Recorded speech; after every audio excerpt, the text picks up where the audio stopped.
Bueno, para todos y todas, buenas tardes. En Salta esta semana es una semana especial porque es la Semana del Milagro.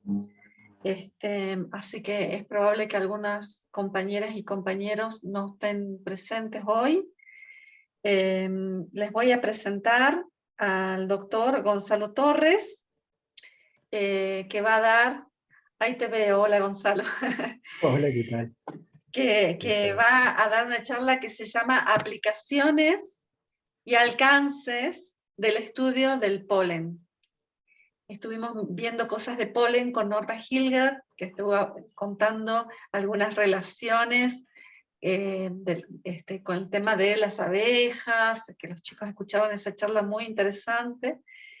También con la doctora Ángela Echeverri, que estuvo comentando el rol de los polinizadores, algunas estructuras de las flores para facilitar o promover la llegada, las visitas de polinizadores y algunas otras cuestiones más.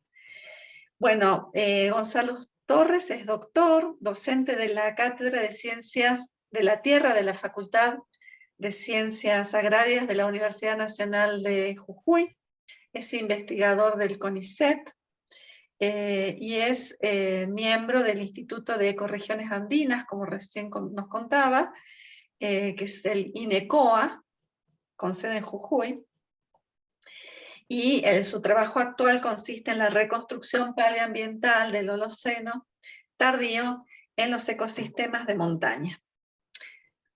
Así que bueno, Gonzalo, te dejo la palabra. Yo voy a cortar un poco mi video y mi audio, pero cualquier duda sobre cualquier cosa me preguntás para que habilito el micrófono y hablamos, ¿sí? Bueno, perfecto. Bien, muchas gracias por la presentación, por la invitación. Bien, en esta charla voy a presentar las aplicaciones y alcances que tiene el estudio del polen. Yo me formé como biólogo, como les contabas, y dentro de mi formación elegí seguir el estudio del polen en uno de sus tantos ámbitos de aplicación que tiene. Actualmente estoy trabajando dentro del laboratorio de análisis palinológico, como les contaba en la introducción, haciendo reconstrucciones de ambientes del pasado en ecosistemas de montaña. Así que dentro de este gran mundo que implica estudiar el polen, yo les voy a contar aquellos que están más cercanos hacia mi línea de investigación. Porque este es un mundo muy, muy amplio, en el que tenemos diversas líneas de aplicaciones. Entonces, vamos a ver un pantallazo de, como les decía, de aquellas líneas que están más cerca de mis líneas de investigación. Así que para empezar, vamos a hablar de qué es el polen. Seguramente ustedes ya vieron en la materia y en otras charlas qué es el polen. Pero de todas maneras, quería hacer un pantallazo rápido, si me deja la computadora. No sé si ustedes lo están viendo. A mí no me pasa en la diapositiva. Ahora estamos en la inicial, en el título todavía. Ajá. Bien.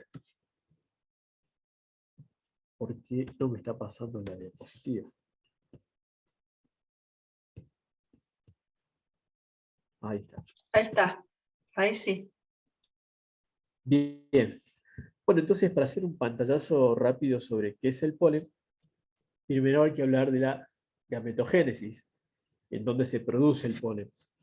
Como ustedes saben, dentro de las partes de la flor encontramos al androceo, en donde el androceo va a estar compuesto por las anteras. En las anteras vamos a tener aquí un corte transversal en el que podemos ver que tenemos a las células del tapete, que son las que van a ir dando origen a los granos de polen a través de las sucesivas divisiones celulares, ¿sí? Vamos a tener una etapa de el microesporocito, que se va a ir dividiendo a través de la meiosis.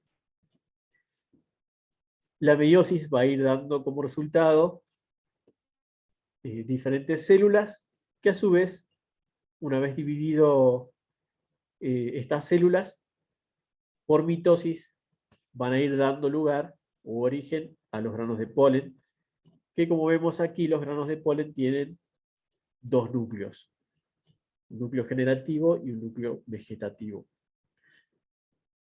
Este resultado de la división celular no es ni más ni menos que una célula vegetal reproductiva.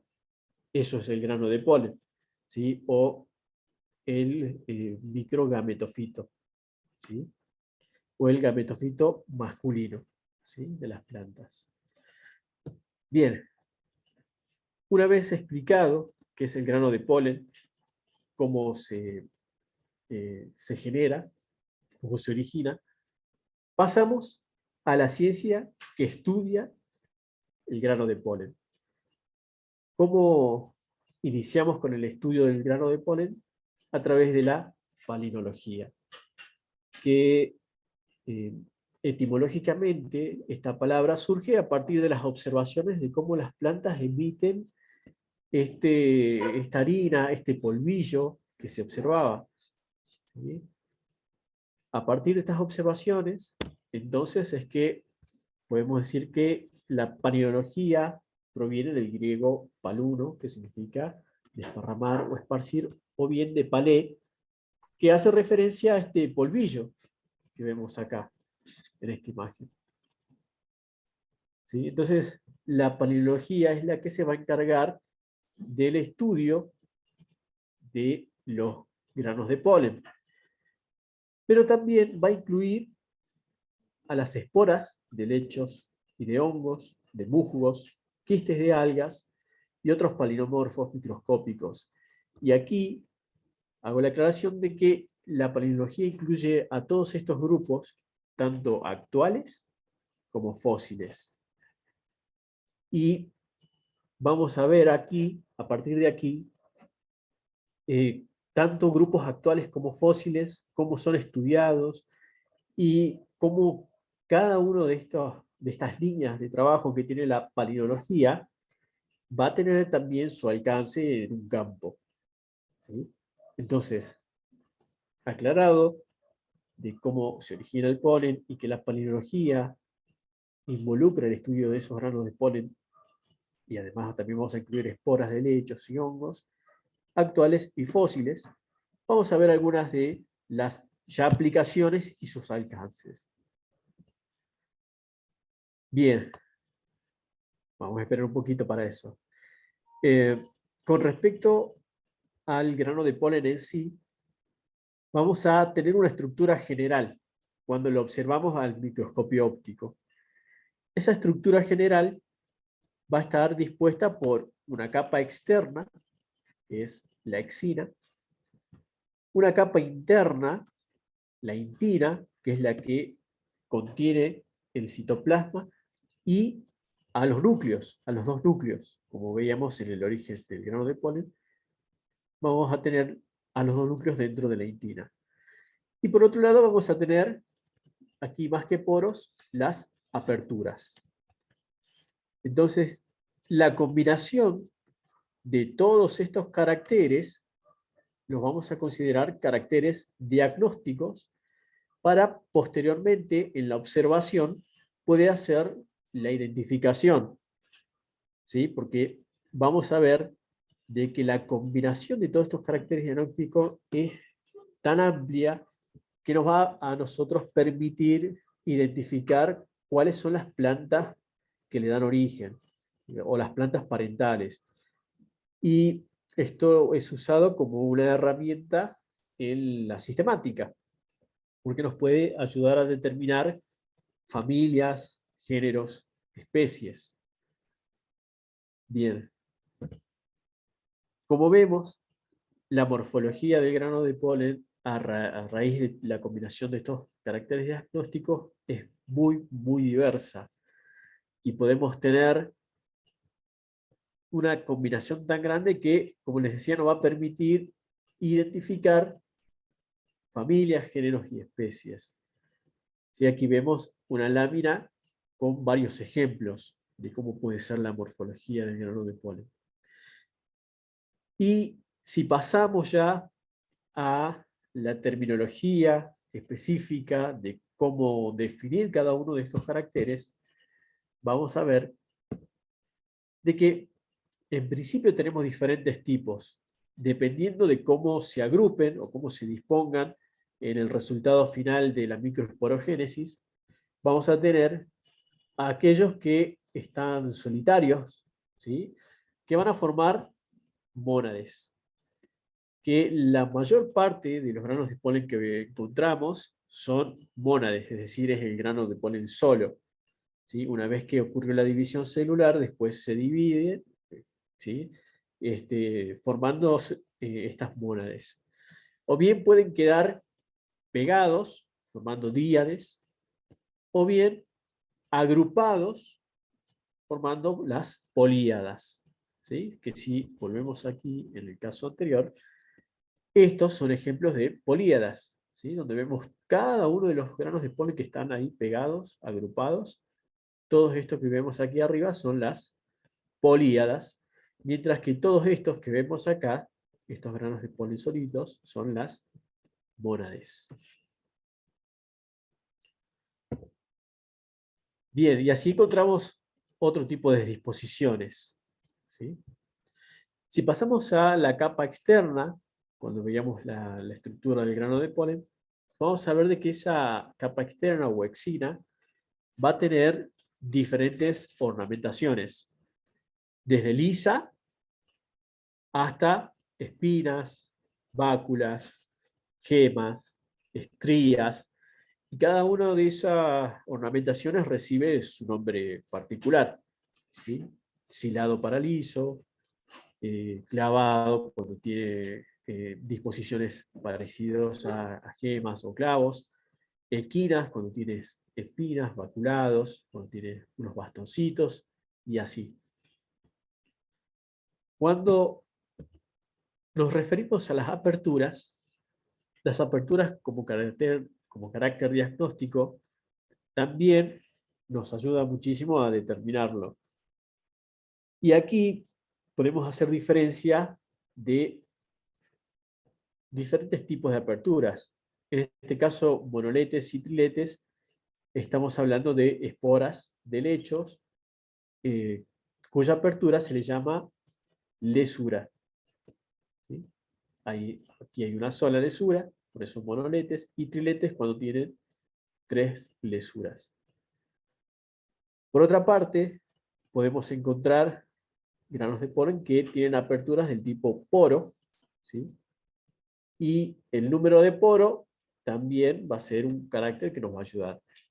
Cuando tiene un solo poro, monoporado, triporado cuando tiene 3, y así. Y la disposición sobre la superficie del grano de polen también nos da una ayuda para poder determinarlo, ¿sí? Por ejemplo, cuando tiene poros distribuidos homogéneamente o distribuidos eh, de forma casi igual, digamos, lo llamamos pantoporado, o cuando están distribuidos por la zona del ecuador, sonoporado, y así.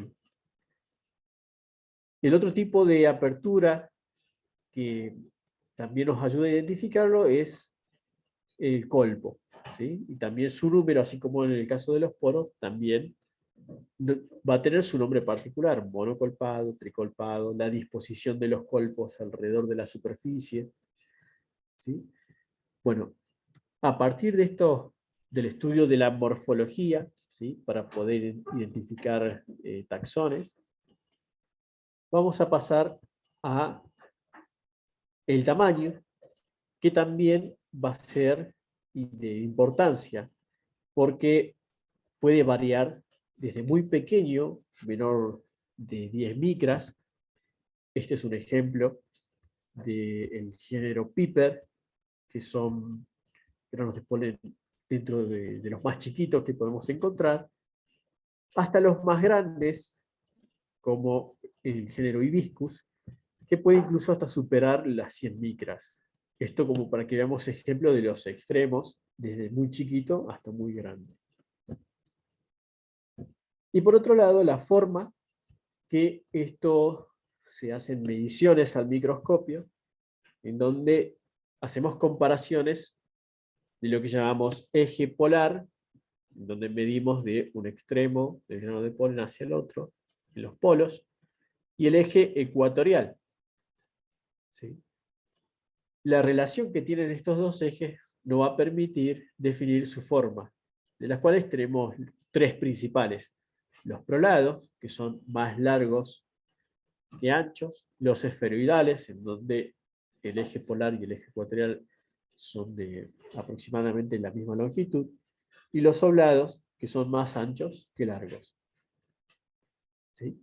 Bueno, esto con respecto a la morfología. Ahora sí pasamos ya a las aplicaciones. Entre las aplicaciones podemos mencionar la paleoecología, que es este campo al el que actualmente yo me estoy dedicando, la paleoecología. ¿Sí? Y antes de hablar de las aplicaciones, quiero hacer una mención de que los granos de polen son ubicuos, es decir, que están presentes en prácticamente todos los ambientes. Y dependiendo de la forma de cómo los estudiamos, van a ir viendo de que tiene diferentes aplicaciones.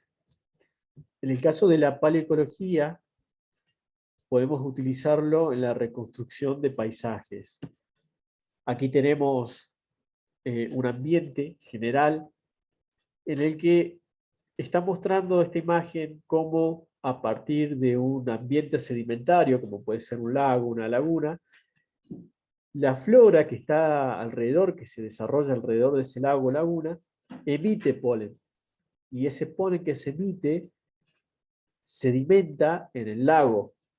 Y esa sedimentación va formando una huella, va formando una señal de las plantas que existieron en algún momento determinado. ¿Sí? Y a su vez sabemos que las plantas responden a las condiciones ambientales. Entonces, el polen es un indicador indirecto de las plantas que se desarrollaron en determinado tiempo y espacio, ¿sí? Y bajo qué condiciones se desarrollaron. Si a lo largo del tiempo se van acumulando los sedimentos y a su vez se van acumulando año tras año las emisiones de polen de la vegetación, podemos encontrarnos con una columna de sedimentos, ¿sí? Que esa columna de sedimentos va registrando la historia ambiental de un lugar. ¿Sí? Si vemos aquí esta columna desde la zona superficial hacia la zona más profunda, esto es una representación del tiempo y a su vez las diferentes coloraciones que va adquiriendo los sedimentos va teniendo una asociación de polen particular. Si nosotros recuperamos esa columna de sedimentos de un lago y estudiamos, por ejemplo, cada 2 centímetros esta columna de sedimentos y extraemos muestras para hacer análisis de polen, podemos tener un espectro de polen y de cómo fue cambiando, ¿sí? Esto, como les decía, es un indicador indirecto de la vegetación, entonces podemos tener un indicador indirecto de cómo fue cambiando la vegetación a lo largo del tiempo. ¿Sí? Podemos hacer interpretaciones sobre qué fue pasando con ese ecosistema, a qué se debieron los cambios que estamos observando, por qué en algún momento se desarrolló un pastizal y después un bosque, por ejemplo, ¿sí? O al revés. Podemos interpretar si hubo algún impacto de tipo antrópico, por ejemplo, si hubo incendios, si hubo actividades como pastoreo, ¿sí? Todos esos tipos de alteraciones va dejando su huella, como les decía, y se va acumulando a lo largo del tiempo. Entonces, aquí tenemos esa representación de cómo fue cambiando a lo largo del tiempo.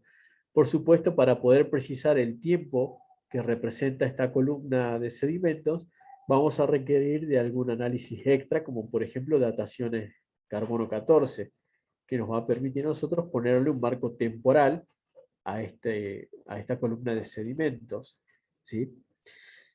Particularmente yo, como les contaban en la presentación, me dedico a los ambientes del Holoceno, es decir, de los últimos 10.000 años, ¿sí? Pero podemos encontrar ambientes que puedan representar más de 10.000 años, ¿sí? Pueden ser ambientes pleistocenos o inclusive mucho más atrás en el tiempo. Y de hecho existe la paleología aplicada a la paleoecología de ambientes, eh, de ambientes muy antiguos, ¿sí? De millones de años. Bien, y disponer de este tipo de registros, como les decía, nos ayuda a nosotros a interpretar a qué se debieron esos cambios, si fueron por causas climáticas, si fueron por causas antrópicas, ¿sí?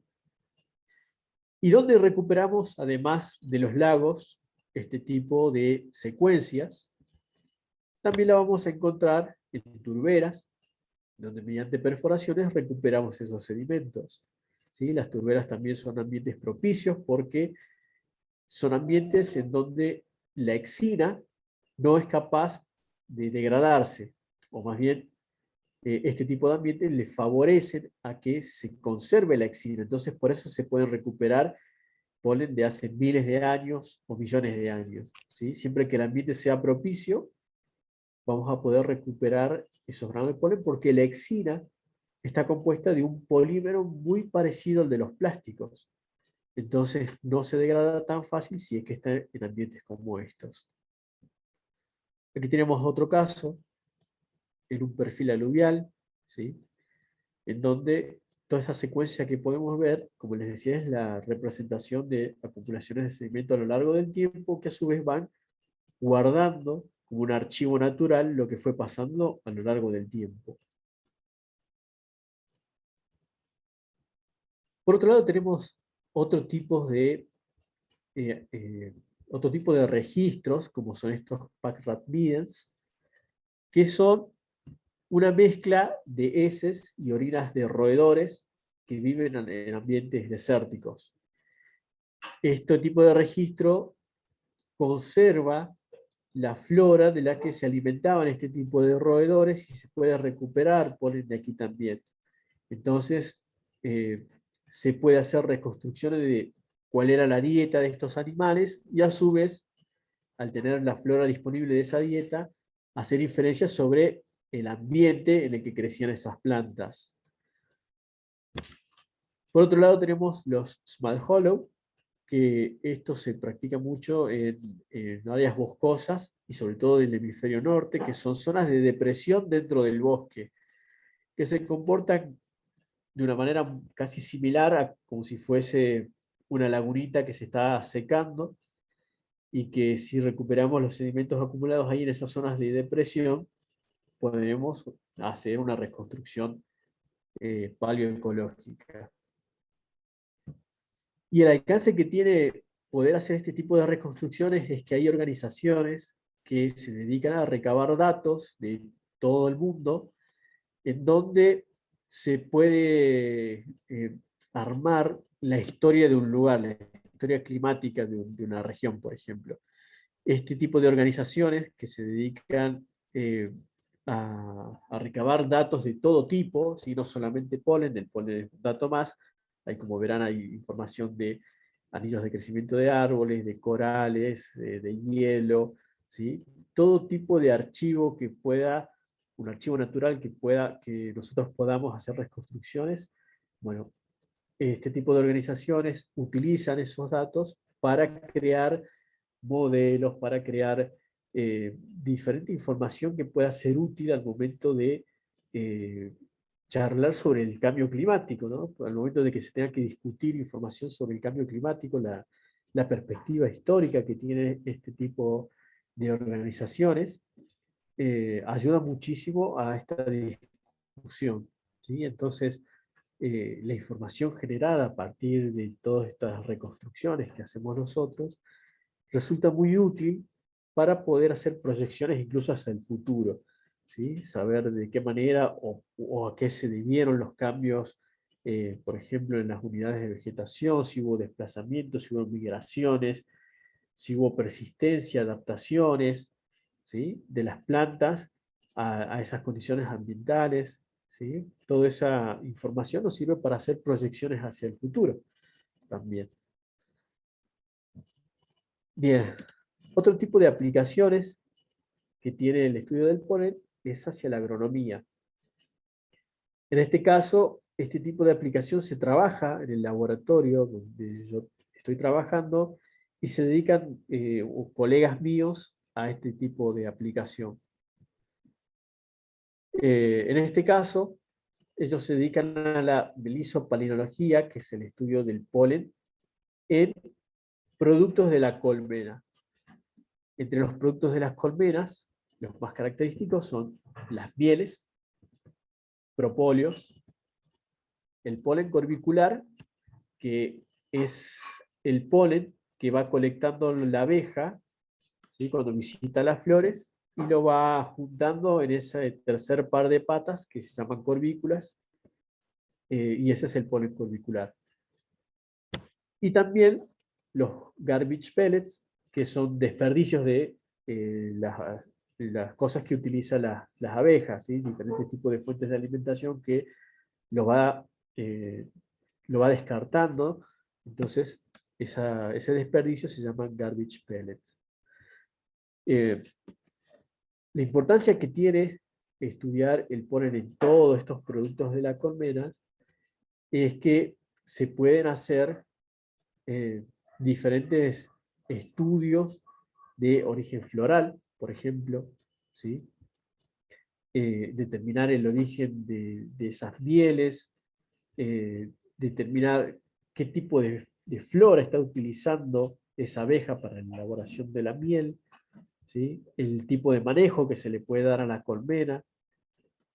Por eso es importante. Aquí les muestro el campo visual de una muestra analizada de miel, ¿sí?, cuando se la mira al microscopio.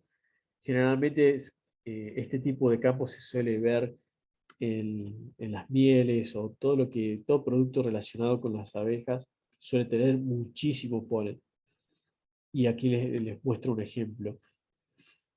En este caso, la melisopalinología sirve para poder certificar, por un lado, cuál es el origen de esa miel, ¿sí? Puede ser de que muchas veces les quieran vender un producto que les digan que es miel de abeja, ¿sí?, pero suele ser un producto alterado.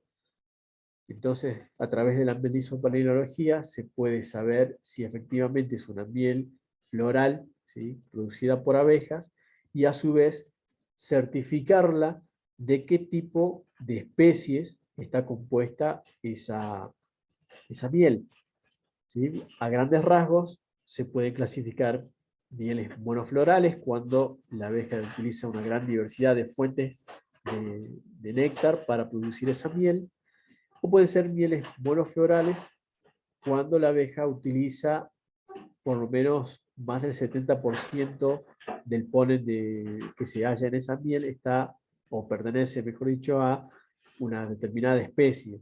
Entonces, de esa forma se puede certificar que sea una miel de eucaliptus, una miel de cítrico, ¿sí?, una miel de lavanda, por ejemplo. Y eso le otorga a quien vende la miel un valor agregado en el mercado. ¿Sí? El hecho de que conste de un análisis político que certifique de qué está hecha la miel, le da ese valor agregado. Y por otro lado, también se ha logrado incluir mieles de abejas nativas, ¿sí?, porque la mayor parte del mercado está conformada por mieles de la abeja europea, Apis mellifera. Pero a partir de estudios realizados acá en zonas de Yungas, de Jujuy y de Salta, se ha visto de que hay poblaciones que utilizan mieles de abejas sin aguijón, y hay una gran diversidad de abejas nativas sin aguijón, productoras de mieles también, que suelen consumirse y que se conocen muy poco. Y hace un par de años, uno de los colegas del laboratorio ha logrado incluir dentro del Código Alimentario Argentino las mieles de una abeja nativa, ¿sí? Entonces, la importancia que tuvo estudiar las mieles de esta abeja ha tenido como alcance de gran importancia de que sea incluida dentro del Código Alimentario Argentino. Siguiendo con las aplicaciones y alcances en la agronomía, también se pueden hacer estimaciones de cosechas.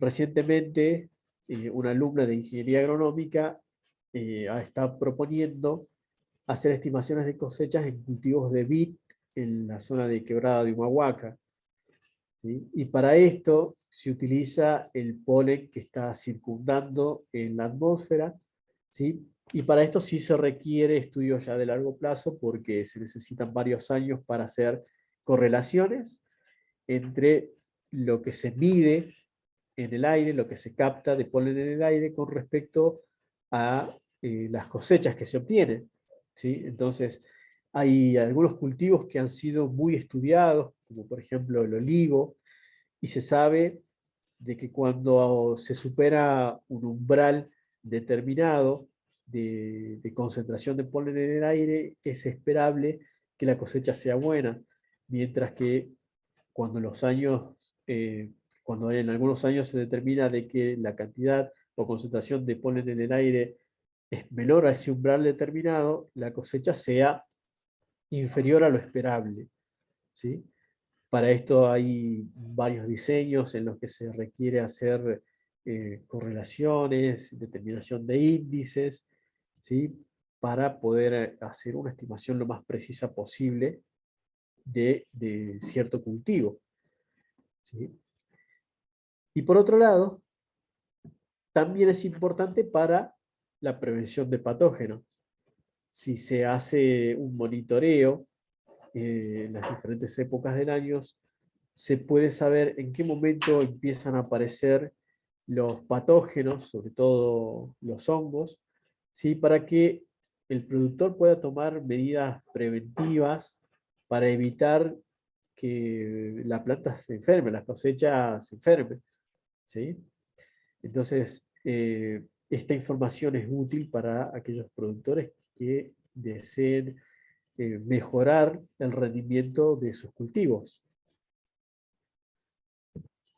En el caso de la medicina, nos vamos a encontrar con los estudios aerobiológicos, en donde la importancia que tienen los estudios aerobiológicos es principalmente a las afecciones alérgicas. La particularidad que tiene el grano de polen es que hay especies que en la exina tienen glucolípidos que al entrar en contacto con las fosas nasales, por ejemplo, desencadenan una reacción alérgica, una respuesta inmune del cuerpo, que puede ser de diferente naturaleza. Por ejemplo, puede causar rinitis, puede causar conjuntivitis, ¿sí? O puede causar asma bronquial, ¿sí? O también una combinación de todas estas respuestas clínicas del grano de polen. Entonces, aquí lo que interesa es conocer aquellas especies que producen este tipo de reacciones alérgicas.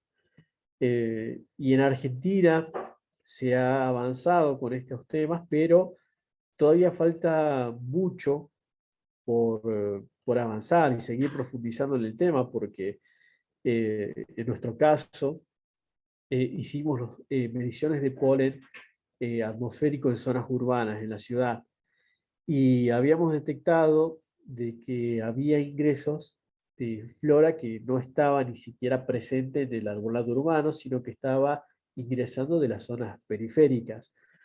Y sobre todo era flora nativa que estaba altamente representada.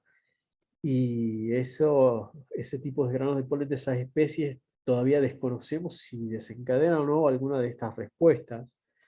¿sí? Entonces, aquí, a quien le interesa conocer y quienes catalogan a los tipos de grano de polen por su grado alergénico en la Asociación Argentina de Alergia e Inmunología Clínica.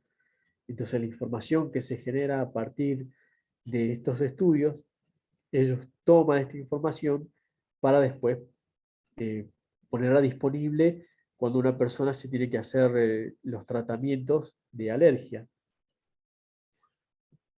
Y aquí les muestro algunos ejemplos, ¿sí?, de diferentes tipos de plantas. Por ejemplo, dentro de las gimnospermas, el pino es una de las plantas consideradas alergógenas. La ortiguilla dentro de las plantas angiospermas, ¿sí?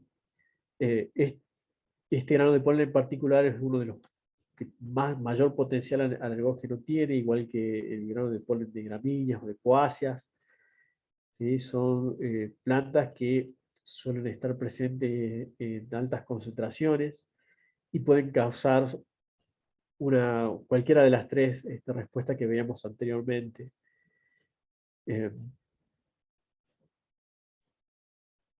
Bien. Otro de las aplicaciones y alcances que tiene el estudio del grano del polen es en las investigaciones criminalísticas.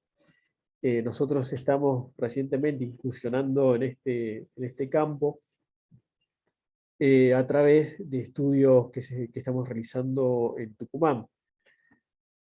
Pero la finalidad que tienen este tipo de estudios es que, como les decía, el grano de polen, al estar presente en todos los ambientes, nos permite a nosotros reconocer a través del grano de polen el ambiente en donde se genera, el tipo de planta parental que lo genera, ¿sí?, y hacer asociaciones del ambiente en el que se está generando. Entonces, de esa manera, si se estudian o se realizan investigaciones dentro del campo de la criminalística, se puede aplicar, por ejemplo, para el estudio de fosas de inhumación clandestina, para el estudio de drogas, para el estudio de alteraciones de alimentos, ¿sí? Es un campo bastante amplio dentro de la criminalística para utilizar al polen como herramienta que permita resolver diferentes casos. Entonces, aquí tiene su alcance dentro de la justicia porque las evidencias que se puedan recopilar a través del polen en una investigación criminalística puede ayudar a la resolución de un caso, ¿sí? Y bueno, por otro lado, también tiene sus aplicaciones y alcances dentro de la arqueología. Aquí vamos a poder hacer investigaciones sobre, por ejemplo, cuáles eran las pautas de subsistencia de una población o de una comunidad que existió, de una cultura que haya existido en el pasado, ya que el estudio de los recintos arqueológicos puede darnos información de, por ejemplo, qué tipo de plantas utilizaban para la alimentación. Este es un grano de polen de maíz, ¿sí? O bien podemos tener otro tipo de indicadores que no solamente de las plantas de las que se alimentaban, sino también de plantas que se comportan como malezas. Entonces, eso también nos da información de algún tipo de planta que haya sido utilizada o que haya aparecido, o se haya desarrollado como maleza de algún cultivo, o también una planta que está asociada a la alteración por el pastoreo, ¿sí? Cuando se ingresan por ejemplo, los ungulados, ¿sí? A partir de la época colonial hay una alteración, ¿sí?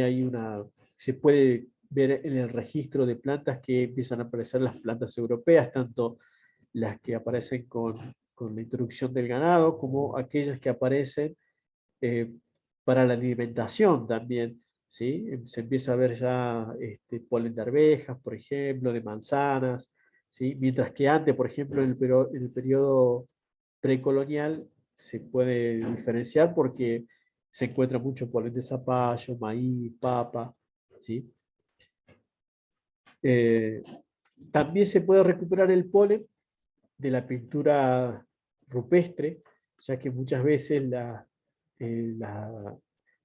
tinción con la que hacían las pinturas eran de origen vegetal. Entonces se pueden hacer estudios y recuperar el polen y saber si esos extractos a qué planta pertenecían. Y en el caso de los contextos funerarios, muchas veces se encuentran restos botánicos, restos de plantas, entre los cuales está el polen, y se puede saber qué tipo de plantas se usaban en este tipo de rituales, por ejemplo. ¿Sí? En el caso de la conservación, aquí básicamente va a estar centrado en la ecología de los polinizadores, que creo que ya tuvieron una charla específica sobre esto. Así que no vamos a entrar en detalles. Pero sí se puede reconocer, por ejemplo, a través de la dieta o de la materia fecal de algunos de estos polinizadores, como en el caso del murciélago, que aquí se han hecho estudios de ese tipo, y analizando la materia fecal se puede saber de qué tipo de planta se alimenta este tipo de polinizador. ¿Sí? Y por otro lado, también se puede hacer detecciones de las especies invasoras. ¿Sí? Muchas veces el grano de polen tiene un rol principal en la propagación de las especies invasoras, entonces tratar de evitar este tipo de propagación ayudaría a conservar las plantas nativas, por ejemplo, ¿sí? Ya que muchas veces las plantas introducidas suelen propagarse tan rápido que reemplazan el hábitat o desplazan a otras especies. ¿Sí? Así que bien, como les decía, esto es un pantallazo general de las distintas áreas en las que trabajamos acá, ¿sí? Tanto actuales, perdón, de polen actual como fósil. Hay otras áreas más, como por ejemplo la aplicación de la palinología en la búsqueda del petróleo, por ejemplo, que eso no lo hacemos nosotros, pero también se puede hacer, ¿sí? Conociendo determinadas zonas estratigráficas, se puede hacer a través de esas prospecciones búsqueda de petróleo, ¿sí? Entre otros tipos de campos. Bueno, hasta acá nomás. Cualquier pregunta, duda, curiosidad, información que quieran hacer. Muchas gracias, Gonzalo.